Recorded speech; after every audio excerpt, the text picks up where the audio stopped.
Hello दोस्तों, कैसे हैं आप सब। आई होप आप सब अच्छे होंगे। तो लास्ट लेक्चर में हमने कुछ न्यूमेरिकल डिस्कशन करे थे। उम्मीद करता हूँ आप लोगों ने न्यूमेरिकल्स लगाए होंगे। तो जो न्यूमेरिकल्स मैंने आपको घर के लिए दिए थे तो वो आपने लगाए होंगे, लेकिन मैं फिर से यहाँ पे आपको एक बार लगवा दे रहा हूँ और दो तीन नए क्वेश्चंस हम लगाएंगे अभी। तो देखिए, जो एक क्वेश्चन सेकंड वाला था कि 5 × 10⁻⁴ कूलाम आवेश पर 2.25 न्यूटन का बल कार्य करता है, उस बिंदु पर विद्युत क्षेत्र की तीव्रता मतलब ई पूछी है। तो क्या क्या दे रखा है आपके लिए, देखिए क्यू दे रखा है, क्यू बराबर 5 × 10⁻⁴ कूलाम और एफ दे रखा है 2.25 न्यूटन। ठीक है, तो विद्युत क्षेत्र की तीव्रता पूछी है, ई बराबर क्वेश्चन मार्क पूछा है। तो फार्मूला आपको पता है क्या होता है, ई बराबर एफ अपॉन क्यू नॉट। तो यहाँ पे हो जाएगा क्यू, तो यहाँ पे आ जाएगा ई बराबर एफ़ की वैल्यू रखिए कितनी 2.25 अपॉन क्यू की वैल्यू 5 × 10⁻⁻⁴। तो सॉल्व करते हैं, यहाँ से 2 पॉइंट डालेंगे तो यहाँ पे 2 0 नीचे आ जाएंगे, 5 से काट लेंगे, 5 4 × 20 और यहाँ 2 आ जाएगा, 5 5 × 25। तो ई बराबर कितना आ जाएगा 45 अपॉन, अब देखिए यहाँ पे 10⁻⁻⁴ है, यहाँ पे 10⁻2 है, तो कितना हो जाएगा ये 10⁻⁻²। तो ये ऊपर जाके प्लस की हो जाएगी, तो 45 × 10⁻2 न्यूटन अपॉन कूलाम, या फिर अगर पॉइंट में वैसे दशमलव लगाना तो ऐसे लिख देंगे 4.5 × 10⁻³ न्यूटन अपॉन कूलाम। तो आई होप पहले से आपने लगा लिया हो, लेकिन फिर भी एक बार हमने डिस्कशन कर लिया इसका। अच्छा, नेक्स्ट क्वेश्चन जो था वो ये वाला था, फिफ्थ वाला, क्या +2 माइक्रो कूलाम तथा +6 माइक्रो कूलाम के दो आवेश परस्पर 12 न्यूटन के बल से प्रतिकर्षित करते हैं एक दूसरे को। यदि इन आवेशों में से प्रत्येक को -4 माइक्रो कूलाम आवेश और दे दिया जाए तो अब बल कितना होगा। तो फोर्स पूछिए। तो पहले तो हम उतार लेते हैं, सबसे पहले थोड़ा सा हम डायग्राम के तौर पर मैं आपको अच्छे से समझा दे रहा हूँ। तो ये मान लीजिए दो चार्जेस हो गए, एक हो गया +2 माइक्रो कूलाम, ये हो गया +6 माइक्रो कूलाम। तो देखिए इसके ये क्या करेंगे, एक दूसरे को प्रतिकर्षित करेंगे, क्योंकि दोनों कैसे हैं, दोनों हैं पॉजिटिव। तो आपको मालूम है पॉजिटिव पॉजिटिव क्या करते हैं, प्रतिकर्षित करते हैं। तो प्रतिकर्षित करेंगे और फोर्स लगेगा, तो फोर्स वो आपको दे रखा है कितना, F बराबर 12 न्यूटन। अच्छा, जो बीच की दूरी है ना R, वो नहीं दे रखी है, फिर आगे कंडीशन दे रखी है दूसरी वाली। तो पहले हम सबसे पहले हमारा काम है कि हम R निकालें। तो हम R निकालेंगे कौन से रूल से निकालेंगे, न्यूटन के कौन सा, कूलाम का नियम जो आपने पढ़ा है ना वो वाला। तो F बराबर 1/4πε0 Q1 Q2 upon R²। F की वैल्यू रखिए कितनी 12, इसकी वैल्यू रखिए 9 × 10⁻⁹। Q1 Q2 की वैल्यू ये दे रखी है, और माइक्रो कूलाम में तो क्या हो जाएगा 10⁻⁻6। या फिर एक काम करते हैं, हम यहाँ पे चेंज नहीं करते क्योंकि नीचे आके वो कैंसिल हो जाएगा, आप देखना करके। ठीक है, मैं यहाँ पे चेंज नहीं कर रहा हूँ। अगर चेंज करेंगे तो भी आंसर वही आएगा, अगर चेंज आप माइक्रो कूलाम को यहाँ नहीं कर रहे तो भी आंसर सेम आएगा, क्योंकि वो नीचे आके कैंसिल हो जाएंगे। तो हम यहाँ पे चेंज नहीं कर रहे हैं, कैलकुलेशन आपको खाली में ज़्यादा लंबी करनी पड़ेगी। लेकिन आप एक बार फिर भी माइक्रो कूलाम से भी करके देख लें, क्योंकि आपको शक मिट जाएगा। तो यहाँ पे हो जाएगा 2 × 6 अपॉन R², तो आपको पता ही करना है। तो यहाँ से कितना हो जाएगा, 6 2 × 12, तो ये कैंसिल हो गया। तो यहाँ पे आ जाएगा R² = 9 × 10⁹। अब यहाँ पे हो जाएगा R बराबर √9 × 10⁹, 9 × 10⁹। तो R² की वैल्यू, एक काम करिए, हम ये नहीं रख रहे हैं, कैलकुलेशन लंबी खाली में करेंगे, तो R² की वैल्यू ये रख दीजिए, समीकरण 1 मान लेना है ऐसे। अच्छा, अब दूसरी कंडीशन देखिए, ये बहुत अच्छी कंडीशन है। फिर कह रहे हैं कि यदि इन आवेशों में से प्रत्येक को -4 माइक्रो कूलाम आवेश और दिया जाए। अब मतलब क्या कह रहे हैं, ऐसे ये जो दो आवेश थे ना, ये +2 माइक्रो कूलाम, ये +6 माइक्रो कूलाम, इसे क्या कर रहे हैं, -4 माइक्रो कूलाम आवेश और दे रहे हैं। मतलब इसे -4 आवेश और दिया, इसे -4 आवेश दिया, तो कंडीशन क्या बनेगी। तो अच्छा बताइए, अगर अब इसे +2 माइक्रो कूलाम को -4 कूलाम आवेश और देंगे तो कितना हो जाएगा, ये -2 माइक्रो कूलाम हो जाएगा, नहीं हो जाएगा। और ऐसे ही +6 माइक्रो कूलाम वाले को -4 माइक्रो कूलाम और देंगे तो कितना हो जाएगा, तो ये हो जाएगा +2 माइक्रो कूलाम। तो ये कंडीशन अब बन गई। तो पूछा है कि अब फोर्स कितना होगा, ये तो कह रहे हैं कि इन आवेशों में से प्रत्येक को -4 माइक्रो कूलाम आवेश और दिया जाए, तो अब बल कितना होगा। तो अब फोर्स पूछा है, तो बस फोर्स निकालेंगे। अच्छा, ये बताइए क्या करेंगे, प्रतिकर्षित करेंगे या अट्रैक्शन या आकर्षण करेंगे। तो एक माइनस है, एक पॉजिटिव है, तो जाहिर सी बात है क्या करेंगे, ये दोनों को अपनी तरफ अट्रैक्ट करेंगे। तो यहाँ पे दूरी, आपको दूरी देखिए यही रहेगी, दूरी ये वाली हम यूज़ करेंगे, तो R ये हो गया। तो बस फोर्स अब लगाएंगे कूलम का लॉ, F बराबर 1/4πε0 Q1 Q2 upon R²। F बराबर, इसकी वैल्यू आपको मालूम है 9 × 10⁹, और Q1 Q2 की वैल्यू कितनी हो जाएगी 2 × 2, और अपॉन R² की वैल्यू ये वाली यूज़ कर लेंगे, क्या 9 × 10⁹। तो ये पूरा कैंसिल हो गया। तो F बराबर कितना आ गया, 4 आ गया। F बराबर 4, ये क्या आ जाएगा न्यूटन। और इससे पता करना होगा कि क्या करेगा, ये यहाँ पे क्या करेगा, ये होएगा अट्रैक्ट, क्या करेगा यहाँ पे, ये अट्रैक्शन होगा यहाँ पे। ठीक है, तो ये क्वेश्चन हो गया। अच्छा, ये क्वेश्चन हमने बहुत अच्छा लिया है, आपकी NCERT बुक का है, तो आप उसमें देखें, बहुत बढ़िया क्वेश्चन है। तो देखिए क्वेश्चन क्या कह रहा है, ये क्वेश्चन कह रहा है कि 4 बिंदु आवेश QA 2 microcoulomb, QB -5 microcoulomb, QC बराबर 2 माइक्रोकूलम तथा QD बराबर -5 माइक्रोकूलम 10 सेंटीमीटर भुजा के किसी वर्ग, अब कोई वर्ग है तो सबसे पहले तो आपको क्या काम है आपका, सबसे पहले तो आप बनाइए एक वर्ग। और जैसा जैसा सवाल कहता जा रहा है वैसा देखिए, आप बुक में देखेंगे ना तो काफ़ी लेंथी तरीके से लगाया गया है। तो मैं आपको एक बिल्कुल सिंपल मेथड बताऊँगा, केवल आप सवाल देखेंगे और आंसर चुटकियों में निकाल देंगे बिल्कुल। तो चलिए शुरू करते हैं। तो सबसे पहले हमने एक बना लिया, क्या कह रहे हैं, वर्ग। वर्ग में पता क्या होता है, बताओ वर्ग क्या होता है? वर्ग होता है जिसकी चारों भुजाएं कैसी होती हैं, बराबर होती हैं। तो ABCD हमने एक वर्ग ले लिया, इस पर आवेश रख दिया, तो यहाँ हो गया 2 माइक्रोकूलम, यहाँ पे हो गया कितना -5 माइक्रोकूलम, और यहाँ पे कितना हो गया 2 माइक्रोकूलम, और यहाँ पे हो गया कितना -5 माइक्रोकूलम। ठीक है। अब पूछा है कि अब इसकी भुजा जो है ना प्रत्येक वो 10 सेंटीमीटर भुजा है। ये तो केवल आपको कंफ्यूज करने के लिए दे रखी है, कुछ नहीं, केवल कंफ्यूज करने के लिए। तो वर्ग की चार भुजाएं बराबर होती हैं। आप सोचेंगे बड़ा कठिन सवाल है, लेकिन बिल्कुल कठिन नहीं है। अब क्या करा, वर्ग के केंद्र पर रखे एक, अब वर्ग का केंद्र हो गया ये यहाँ पे ओ मान लीजिए इसे। अब इसे केंद्र पर क्या करा हमने, 1 माइक्रोकूलम का आवेश रख दिया। तो पूछा इस पर फोर्स कितना होगा, इस पर लगने वाला फोर्स कितना होगा। तो चलिए आइए निकालते हैं फोर्स कितना होगा। तो कुछ नहीं करना, देखिए बस आपको जो रूल आपको जो बताया था इलेक्ट्रिक फील्ड की डायरेक्शन वगैरह, बस वो ही इसमें कॉन्सेप्ट लगेगा। देखिए कैसे, देखिए ये 1 माइक्रोकूलम है, 2 माइक्रोकूलम और 1 माइक्रोकूलम है, दोनों कैसे हैं, पॉजिटिव में। तो ये क्या करेगा, इसे करेगा रेपेल। तो इधर फोर्स लगेगा कितना, FOA। ध्यान रखना इधर क्या लगेगा फोर्स, FOA, मतलब ओ पर फोर्स लग रहा है किसके कारण, दूसरे आवेश के कारण। मतलब आपको बताई थी ना मैं कंडीशन यहाँ पे F12 और F21। इसका मतलब क्या होता है कि पहले पे फोर्स किसके कारण, दूसरे आवेश के कारण, दूसरे पे फोर्स किसके कारण, पहले आवेश के कारण। तो ऐसे यहाँ पे जब लिखा है ना FOA, इसका मतलब क्या है, FO पर फोर्स लग रहा है किसके कारण, ए के कारण। अच्छा ये हो गया। फिर अच्छा इस वाले पे देखते हैं फोर्स कैसे लगेगा। तो इस वाले पे देखिए ये 2 माइक्रोकूलम है, ये 1 माइक्रोकूलम है। तो इसका मतलब दोनों क्या है, दोनों पॉजिटिव हैं। तो क्या करेंगे, रेपेल करेंगे। तो इस पे लगेगा इधर के लिए। तो इधर कैसा लगेगा, किस इधर फोर्स लगेगा वो होगा FOC मतलब ओ पर फोर्स किसके कारण, सी के कारण। ये हो गया, ठीक है। अच्छा अब इस वाली कंडीशन देखिए, यहाँ पे माइनस है और यहाँ प्लस है। अब क्या होगा, अब होगा रिपल्सन। अब क्या होगा, रिपल्सन। तो यहाँ पे फोर्स को कितनी लगेगी, यहाँ फोर्स लगेगी FOD लगेगी। ये आपको ध्यान रखना है कि आप सोचेंगे कि यहाँ पे अट्रैक्शन हो रहा है तो भी डायरेक्शन इधर है, यहाँ पे भी अट्रैक्शन, यहाँ पे क्या नाम क्या हो रहा था, यहाँ पर रिपल्सन हो रहा था तो डायरेक्शन यही आएगी, और यहाँ पर रिपल्सन हो रहा तो भी डायरेक्शन यही आएगी। फ़र्क इतना है, यहाँ पे आपको ये चीज़ ध्यान रखनी है कि FOC है, यहाँ पे FOA है। FOA का मतलब क्या है, तो आप समझ रहे हैं ना कि यहाँ पे क्या FOD है, यहाँ पे मतलब ये इसे क्या कर रहा है, ये इसे अट्रैक्ट कर रहा है। ये माइनस है, ये प्लस है, तो इसे क्या कर रहा है, अट्रैक्ट। तो यहाँ पे फोर्स क्या लगेगा, FOD। ऐसे ये माइनस है तो ये प्लस वाला, तो ये भी क्या करेगा, इसे अट्रैक्ट करेगा। तो यहाँ पे क्या हो जाएगा, FOB। यहाँ पे क्या हो जाएगा, FOB। तो देखिए ये वाला फोर्स इसे कैंसिल कर देगा, ये वाला फोर्स इसे कैंसिल कर देगा, ये दोनों आपस में बराबर हैं, ये दोनों फोर्स आपस में बराबर हैं। तो जो नेट फोर्स आएगा, जो नेट फोर्स लगेगा 1 माइक्रोकूलम पे, वो कितना आएगा, 0 आ जाएगा। तो बस लिख देना है, जो नेट फोर्स है वो कितना लगेगा, वो 0, नेट फोर्स इक्वल टू 0, बस 0 आंसर हो जाएगा। तो आपको ध्यान रखना है कि ये कंडीशन आनी है। आप बुक्स में देखेंगे या कहीं सॉल्यूशन देखेंगे तो काफ़ी लेंथी लगाया गया, बस ये 1 मिनट में आपका आंसर आ गया यहाँ पे। अच्छा फिर आगे देखिए, फिर ऐसे बोल, या फिर आपको अगर लिखना है ना तो ऐसे लिख देंगे कि FOC इक्वल टू किसके होगा, FOK। ठीक है, फिर FOB इक्वल टू किसके होगा, FOD का। तो जो नेट फोर्स आएगा वो कितना आएगा, वो 0 आएगा। चलिए उम्मीद करता हूँ, आई होप आपको ये सवाल पसंद समझ में आ गया होगा।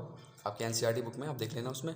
अच्छा फिर नेक्स्ट एक सवाल और हमने लिया है क्या, कि 2 सूक्ष्म गोलों में से प्रत्येक पर 10⁵ इलेक्ट्रॉनों की कमी है, उनके बीच की दूरी 1 मीटर है, तो वैद्युत बल की गणना कीजिए। तो वैद्युत बल पूछा है, मतलब क्या पूछा है आपसे क्या पूछा है, फोर्स। आप सवाल नोट कर लीजिए, क्या 2 सूक्ष्म गोलों में से प्रत्येक पर 10⁵ इलेक्ट्रॉनों की कमी है। अब इलेक्ट्रॉनों की कमी कब होती है और इलेक्ट्रॉन ज़्यादा कब होते हैं, ये आपको मैंने पहले लेक्चर में पढ़ाया था। तो वो लेक्चर अगर ये आपको बात नहीं मालूम है तो आप पहला लेक्चर देखें कि इलेक्ट्रॉनों की कमी कब होती है, इलेक्ट्रॉन की अधिकता कब होती है, और कैसे कमी होती है, कैसे ज़्यादा होती है। ठीक है, तो आपको इसमें दे रखा है 2 सूक्ष्म 10⁵ इलेक्ट्रॉन, तो n वैल्यू दे रखी है 10⁵ कितना 5 इलेक्ट्रॉन हो गया, और उनके बीच की दूरी r बराबर दे रखी है कितनी, 1 मीटर दे रखी है। सही है, तो वैद्युत बल F पूछा है आपसे, F पूछा है। अब यहाँ पे देखिए 2 सूक्ष्म गोलों हैं, 2 सूक्ष्म गोले ना ये ऐसे करके, तो मतलब जो चार्जेस वगैरह है वो यहाँ पे Q1 बराबर Q2 मतलब सेम है। 2 सूक्ष्म गोलों पर प्रत्येक पर 10⁵ इलेक्ट्रॉन कमी है, तो इन पर दोनों पे जो चार्जेस आएगा वो सेम आएगा। तो यहाँ से सबसे पहले तो आप निकालेंगे Q आपको मालूम नहीं, क्योंकि यहाँ पे कूलाम का लॉ लगेगा। कूलाम का लॉ क्या होता है, F बराबर 1/4πε0 Q1 Q2 अपॉन R²। अब आप कहेंगे कि हमें फोर्स निकालना है, ये भी वैल्यू मालूम है, आर भी मालूम है, लेकिन क्यों नहीं मालूम है। तो क्यों निकालने के लिए क्या करें, अब समझ में नहीं आ रहा क्यों कैसे निकाला जाए। बताएंगे आप लोग, वीडियो पॉज करिए, थोड़ा दिमाग चलाइए, क्यों कैसे निकालें। तो एक फार्मूला हमने पढ़ रखा है, क्यू बराबर क्या होता है, एन ई। एन क्या होता है, नंबर ऑफ इलेक्ट्रॉन, ई होता है इलेक्ट्रॉन पे चार्ज। तो बस क्यू बराबर एन कितना, 10⁵, ई की वैल्यू 1.6 इंटू 10⁻⁻19। तो क्यू की वैल्यू कितनी आ जाएगी, 1.6 इंटू 10⁻⁻14 कूलाम। बस अब रख दीजिए इसमें क्या, एफ बराबर इसकी वैल्यू रख दीजिए, कितनी आएगी, 9 इंटू 10⁻9 इंटू, और इसकी ये दोनों फोर्स बराबर है तो उसका स्क्वायर हो जाएगा 1.6 इंटू 10⁻⁻14 का होल स्क्वायर, और आर स्क्वायर की वैल्यू 1 का स्क्वायर। तो बस आप इसे सॉल्व कर लें और मुझे कमेंट में इसका आंसर बताएं। सवाल आप ज़रूर लगाएं, इसका मुझे आप आंसर बताएंगे, ठीक है। तो ये बात सवालों की हो गई। चलिए अच्छा, आज एक टॉपिक आपको एनसीईआरटी में, अच्छा एक सवाल और ले लेते हैं एनसीईआरटी का, जो आपकी बुक में दे रखा है, मैं आपको बुक से ही दिखा दे रहा हूँ वो। एक सवाल ये वाला काफ़ी अच्छा सवाल है, इसमें कुछ नहीं है, बस कॉन्सेप्ट लगना है, तो देखिए ध्यान से पढ़िए। पहले सवाल पढ़ लेते हैं, क्या कह रहे हैं कि चित्र 1.33 में किसी एक समान स्थिर वैद्युत क्षेत्र में 3 आवेशित कणों के पद चिन्ह, मतलब ट्रैक्स दिए गए ना, दर्शाए गए हैं। तीनों आवेशों के चिन्ह लिखिए, इनमें से प्रत्येक किस कण पर आवेश संहति अनुपात Q/m अधिकतम। मतलब वो पूछ रहा है कि जो ज़्यादा चार्ज है वो कौन सा वाला, मतलब जो ज़्यादा इस पर फोर्स लगेगा या फिर जो ज़्यादा पावरफुल है वो कौन सा है। तो चलिए समझाते हैं। तो ये देखिए, ये पॉजिटिव प्लेट दे रखी है, यहाँ पे ये नेगेटिव है, तो कुछ इलेक्ट्रॉन इसके अंदर यहाँ चल गया। मैं आपको चित्र के उससे समझाता हूँ, पूरा समझा रहा हूँ आपको। ये देख लीजिए, जैसे ये दे रखा है, ये प्लस प्लस प्लस इसके ऊपर दे रखा है, ये नीचे वाली प्लेट कैसी दे रखी है, माइनस दे रखी है, ठीक है। तो आपको चित्र में ऐसे दे रखा है ना, ये इस तरीके से ऐसे गया, ये वाला ऐसे गया, ये वाला ऐसे गया। तो इसका कोई ना कोई रीज़न होगा ना कि ये इधर क्यों जा रहा है, कोई ना कोई भाई रीज़न रहा होगा इसका कि ये वाला जो पहला वाला वो इधर जा रहा है, ये वाला इधर जा रहा है, ये वाला इधर जा रहा है। आपके दिमाग में ये भी आ सकता है कि भाई ये वाला जो तीसरा वाला ये इधर क्यों नहीं किया, कोई ना कोई तो रीज़न होगा कि ये जो चार्जेस हैं वो ऐसे जा रहे हैं। तो देखिए रीज़न क्या है, देखिए ये जो पहला वाला चार्ज है ये होगा निगेटिव, निगेटिव होएगा। निगेटिव क्यों होएगा भाई, निगेटिव इसलिए होगा क्योंकि ये पॉजिटिव है, और पॉजिटिव निगेटिव दूसरे क्या करते हैं, अट्रैक्ट करते हैं, तो इसने अपनी तरफ से खींच लिया। ऐसे ही दूसरा वाले भी कैसा होगा, वो भी निगेटिव होगा क्योंकि ये किधर जा रहा है, ये पॉजिटिव प्लेट की तरफ, इसका डेविएशन जो हो रहा है, डेविएशन किधर होता है, पॉजिटिव प्लेट की तरफ। ऐसे ही तीसरा वाला कैसा होगा, ये होगा पॉजिटिव वाला, क्योंकि ये निगेटिव प्लेट की तरफ इसका डेविएशन हो रहा है। तो ये तो आपको चिन्ह पहचान लिया कि पहला वाला नेगेटिव, दूसरा वाला नेगेटिव, तीसरा वाला पॉजिटिव। क्यों, क्योंकि जो इसका डेविएशन है वो पॉजिटिव प्लेट की तरफ हो रहा है, दूसरे वाला का डेविएशन है वो पॉजिटिव प्लेट की तरफ हो रहा है, और तीसरे वाले का जो डेविएशन है वो नेगेटिव प्लेट की तरफ हो रहा है। तो इसलिए ये चार्ज कैसा होगा, प्लस का होगा। चलिए ये हो गया। फिर अच्छा, जो डेविएशन है, अब देखिए ये इतना है, ये डेविएशन इतना है, अब वो पूछ रहा है कि जो डेविएशन है वो इधर ज़्यादा क्यों हो रहा है। वो देखिए ज़्यादा इसलिए हो रहा है क्योंकि ये इसको अपनी तरफ ज़्यादा पावरफुल है, ये अपनी तरफ ज़्यादा खींच रहा है, इसलिए तो उसका ये रीज़न हो गया। तो आपको ये उम्मीद करता हूँ, आई होप ये समझ में आ गया होगा आपको, ठीक है। तो उसमें कोई ज़्यादा बड़ा इशू नहीं है। आइए एक टॉपिक पढ़ते हैं आज हम, electric field lines. Electric field lines के बारे में आपको हम पढ़ा रहे हैं। इलेक्ट्रिक फील्ड लाइंस लिख ले रहे हैं, इलेक्ट्रिक फील्ड लाइंस। ये आपको एनसीईआरटी में दे रखा है ना टॉपिक आपका। अभी मैं आपको पूरा समझा रहा हूँ कि किस तरीके से इलेक्ट्रिक फील्ड लाइंस का क्या होता है। तो अच्छा ये बताइए, इलेक्ट्रिक फील्ड लाइंस के बारे में आपने क्या क्या पढ़ रखा है, बताइए। तो इलेक्ट्रिक फील्ड लाइंस के बारे में हमने पढ़ रखा है क्या, अभी पिछले जो लेक्चर में क्या पढ़ा था हमने इलेक्ट्रिक फील्ड लाइंस के बारे में। इलेक्ट्रिक फील्ड लाइन है विद्युत क्षेत्र रेखाएं, हिंदी में भी लिख देते हैं विद्युत क्षेत्र रेखाएं। तो आपके लिए इसमें मैं बहुत ही इंटरेस्टिंग फैक्ट्स हैं इसमें, बस आपको ध्यान से सारी बातें सुननी है कि क्या क्या इंटरेस्टिंग फैक्ट्स हैं इसमें। तो पहले तो हम थोड़ा सा पिछले जो टॉपिक था उसका हल्का सा इसमें पूरा कॉन्सेप्ट वही लगेगा, रिवीजन कर लेते हैं। आपने क्या क्या पढ़ रखा है, आपने ये पढ़ रखा है, ये मान लीजिए कोई प्लस क्यू चार्ज रखा है, तो अगर हमें इससे आर दूरी पर किस विद्युत क्षेत्र की तीव्रता निकालनी है तो उसका फार्मूला क्या आया था, फार्मूला रिवीजन करा आपने उसका, नहीं रिवीजन करा है तो आपको फार्मूला ध्यान होगा, बताइए क्या क्या आया था। वो आया था 1/4 pi epsilon not into Q/r²। आया था नहीं आया था, ये हमने पढ़ा था। फिर हमने क्या पढ़ा था, हमने ये पढ़ रखा था कि अगर प्लस क्यू है तो डायरेक्शन किधर होगी, डायरेक्शन होगी बाहर की तरफ। डायरेक्शन किधर होगी, बाहर मतलब टुवर्ड्स अवे। डायरेक्शन किधर होगी, अवे मतलब बाहर की तरफ डायरेक्शन होगी, ठीक है। और अगर माइनस है तो डायरेक्शन किधर होगी, अंदर की तरफ होगी, मतलब अंदर की तरफ इनवर्ड होगी, और वैसे होगी आउटवर्ड और इनवर्ड। तो यहाँ पे कैसी होगी डायरेक्शन, अंदर की तरफ। तो ये हमने आपको पिछले लेक्चर में पढ़ाया था कि अगर प्लस है तो कैसी इलेक्ट्रिक फील्ड लाइंस होगी, अवे होंगी, और माइनस है तो किधर होंगी, इनवर्ड होंगी, अंदर की तरफ होंगी, होंगी नहीं होंगी। अच्छा, अब एक टॉपिक आपके, तो आप अपनी बुक में देखेंगे ना, अपनी बुक में देखिए जो एनसीईआरटी की बुक है उसमें कुछ इस तरीके का चित्र दे रखा होगा। तो विद्युत क्षेत्र रेखाएं वाला जो है ना टॉपिक, विद्युत क्षेत्र रेखाएं, उसमें उसमें कुछ इस तरीके की आपके लिए ड्राइंग दे रखी होगी। अभी तो आपके लिए ड्राइंग है, लेकिन समझने के बाद आप ये, अब जब मैं बताऊंगा तब आपको पता चलेगा कि ये इसका रीज़न क्या है। तो देखिए, आपको ये मालूम है कि प्लस वाले में जो होती है वो डायरेक्शन किधर होती है, बाहर की तरफ। तो देखिए डायरेक्शन किधर है सबकी, बाहर की तरफ डायरेक्शन है।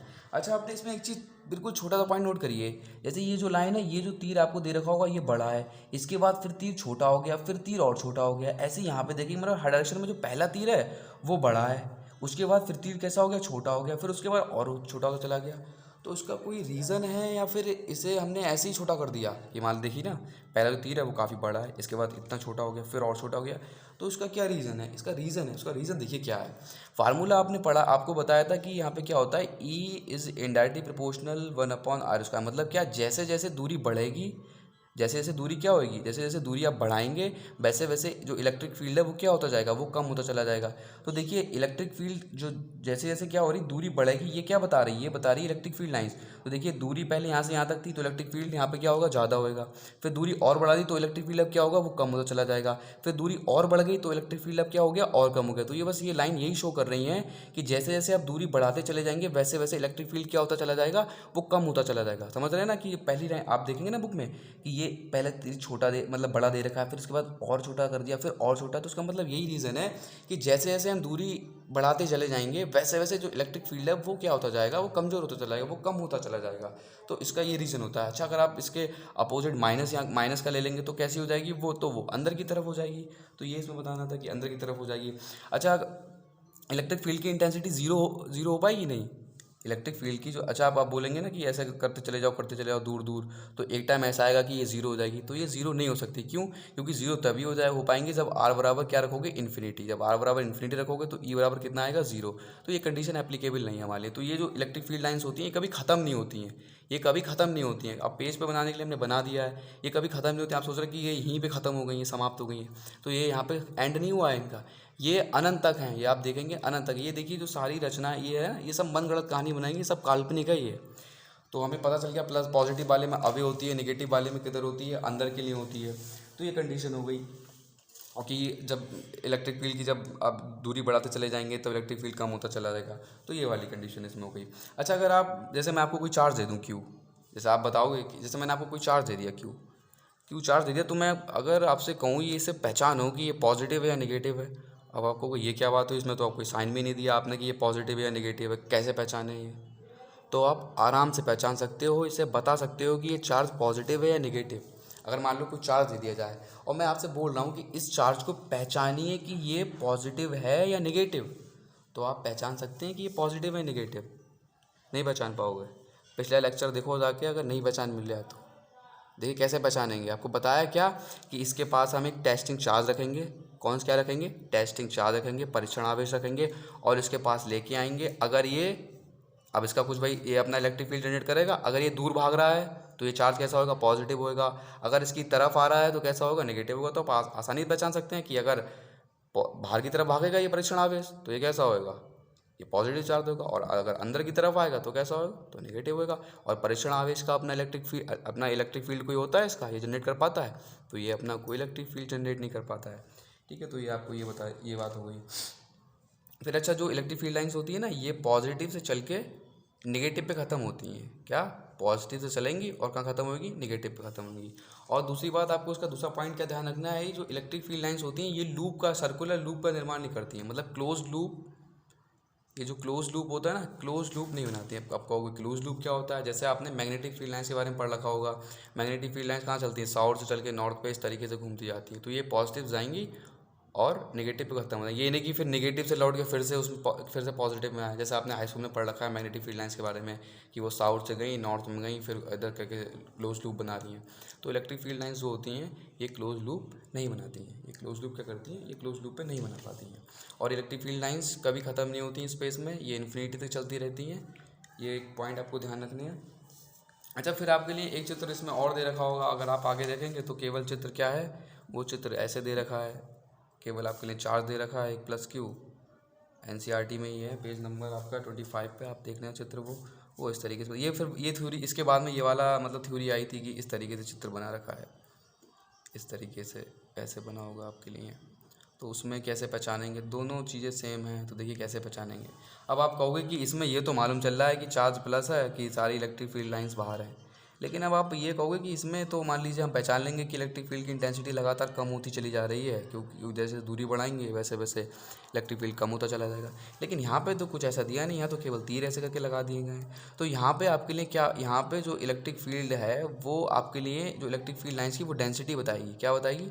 डेंसिटी। मतलब इलेक्ट्रिक फील्ड लाइन जितनी ज़्यादा होंगी इलेक्ट्रिक फील्ड उतना ही होगा, और इलेक्ट्रिक फील्ड लाइन जब दूर दूर होंगी तो क्या होगा, तो वहाँ पे इलेक्ट्रिक फील्ड की इंटेंसिटी उतनी ही कम होती चली जाएगी। देखिए यहाँ पे जो होगी वो इलेक्ट्रिक फील्ड की इंटेंसिटी कैसी होगी, ज़्यादा, क्योंकि यहाँ पास पास लाइनें हैं। फिर यहाँ पे आप जब दूर बढ़ते चले जाएंगे तो यहाँ पे क्या हो रही है, दूरी ज़्यादा होती चली जा रही है, तो मतलब घनी जो डेंसिटी है वो कम होती जा रही है, तो इलेक्ट्रिक फील्ड की इंटेंसिटी क्या हो जाएगी, कम होती चली जाएगी। तो बस आपको यही समझाना था इसमें कि इलेक्ट्रिक फील्ड लाइन्स की ये चित्र समझाना था मुझे क्या, कि इसमें जो उन्होंने बताया था इसका जो साइन का मतलब होता है कि जैसे जैसे इलेक्ट्रिक फील्ड आप बढ़ते चले जाएंगे वैसे वैसे इलेक्ट्रिक फील्ड की जो इंटेंसिटी है वो कम होती चली जाएगी। तो बस आपको ये पूरा टॉपिक और फिर से देख लेना है, काफ़ी अच्छा टॉपिक है, और जो क्वेश्चन मैंने लगवाए हैं उससे आप फिर से रिवीजन करिए। तो आई होप आपको ये टॉपिक काफ़ी पसंद आया होगा। तो मिलते हैं नेक्स्ट वीडियो में। Thank you very much.